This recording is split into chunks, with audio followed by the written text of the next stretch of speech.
power of the dark side.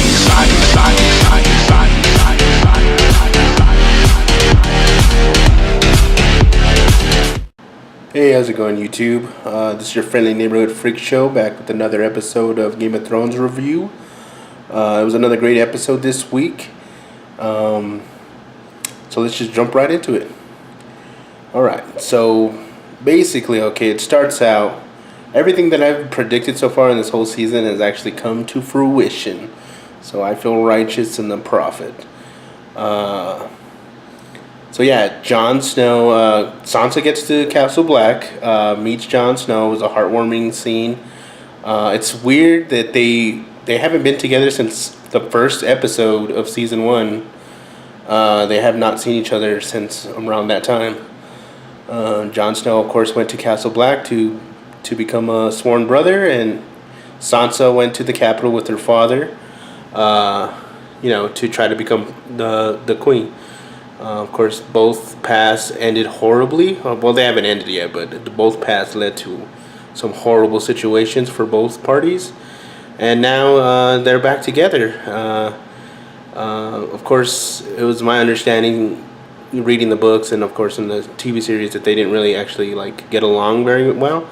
But now, of course, since there's no other family really available, they realize how much they actually do care for each other. So it was really a heartwarming scene to see them together again, finally. I saw it coming, though. Come on. I called it.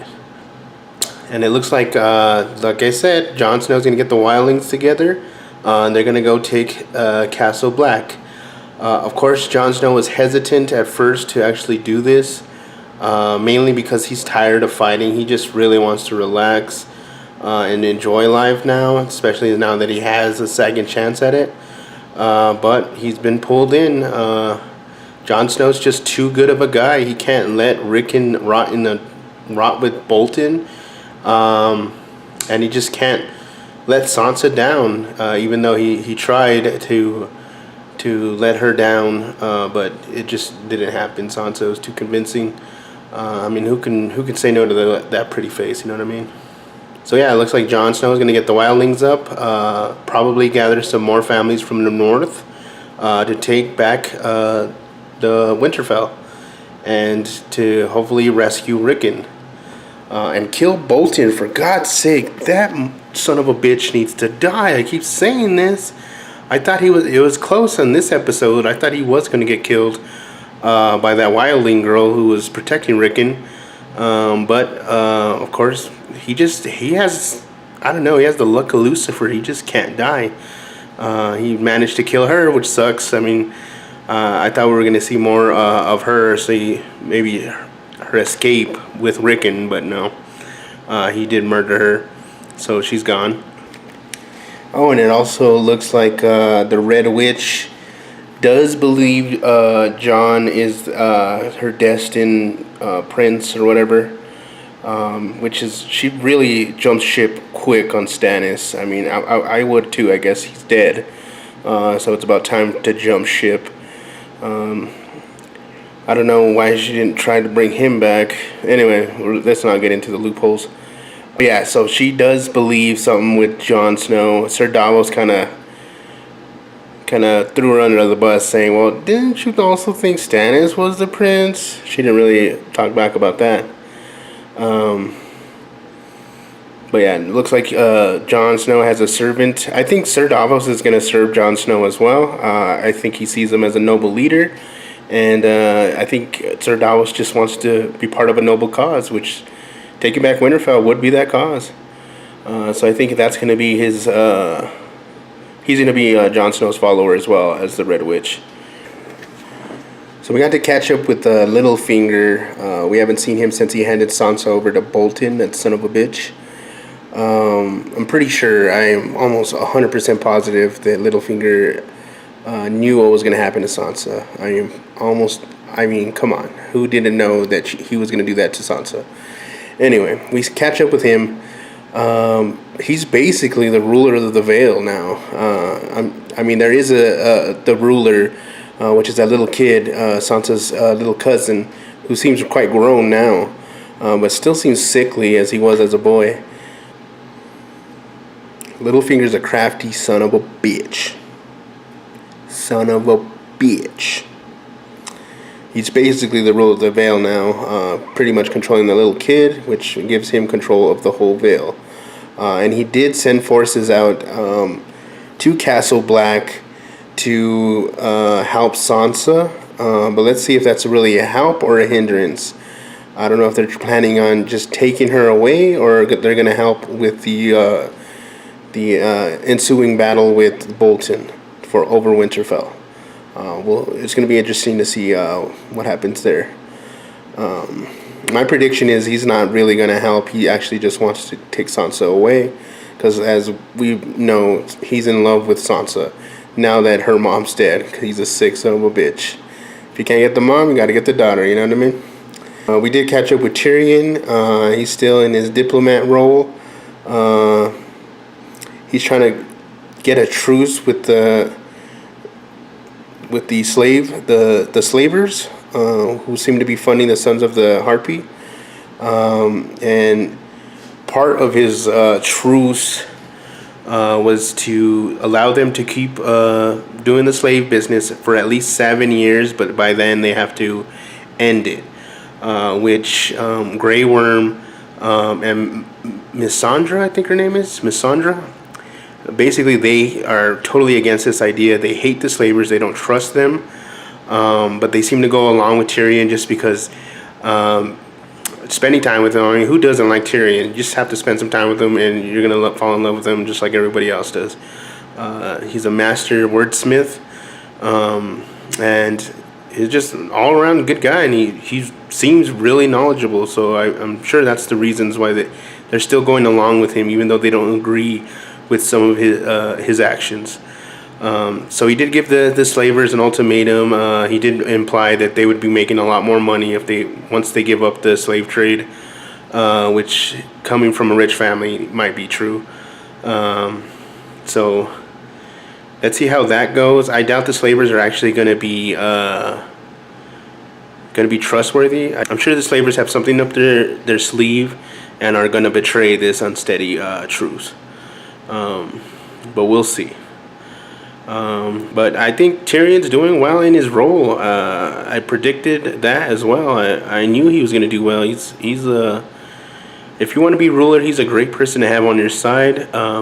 He thinks logically, not emotionally, which is a great asset, I think, in everyday life, not even just in the show. I think everybody should think logically instead of emotionally. No one gives a fuck how you feel. So I really do like Tyrion as a diplomat. I can't wait till he gets back with the Queen and see their dynamic together. Reek finally got home. His sister was kind of pissed at him, and she was suspicious that he came home to actually take the throne away from her, which she's really wanting. And she's pissed because she tried to rescue him and lost a lot of good people in that rescue when he did not leave, because Reek was Reek. Reek was scared of Bolton, understandably, after what Bolton did to him. I'd be afraid of him too. He became a pussy after they gave him one. So yeah, that was understandable that he was too afraid to leave. It took what they did to Sansa for him to muster up the courage to help her escape as well. But yeah, he's back home, and it seems like he wants to help his sister become the ruler of the Iron Islands. Iron Isles, I think they're called. Anyway. So it's going to be interesting to see what happens there. I do believe that the daughter... Well, okay, in the book, the daughter does not win the moot. I don't know if they're going to follow the book on that point. I'm gonna see it's gonna be interesting to see what they do with that. But yeah, in the book she does not win the moot. The brother wins it. And then they figure out a way though. They're gonna figure out a way for her to become the ruler. Because of course, as we know, the brother killed the king, and so he should not be king. He's a murderer. We did get to see an update on Queen Marjorie. It looks like the High Sparrow is trying to reach out to her. trying to get on her good side. He tells her, some story about how he became High Sparrow, how he became so pious, and he let her see her brother, which her brother is really not handling the imprisonment that well. He wants to give up. She's trying to tell him to stay strong, and he's given up. He really wants to just get the hell out of there. He's willing to do whatever they say or whatever they want for that to happen. And of course, she loves her brother, so she wants to help him, but she is the stronger one, while he is the weak, which is kind of funny because he's a knight and he's supposed to be the strong one, be a soldier, whatever. And it seems like the High Sparrow is going to have Marjorie take the walk of shame, just like Queen Cersei did.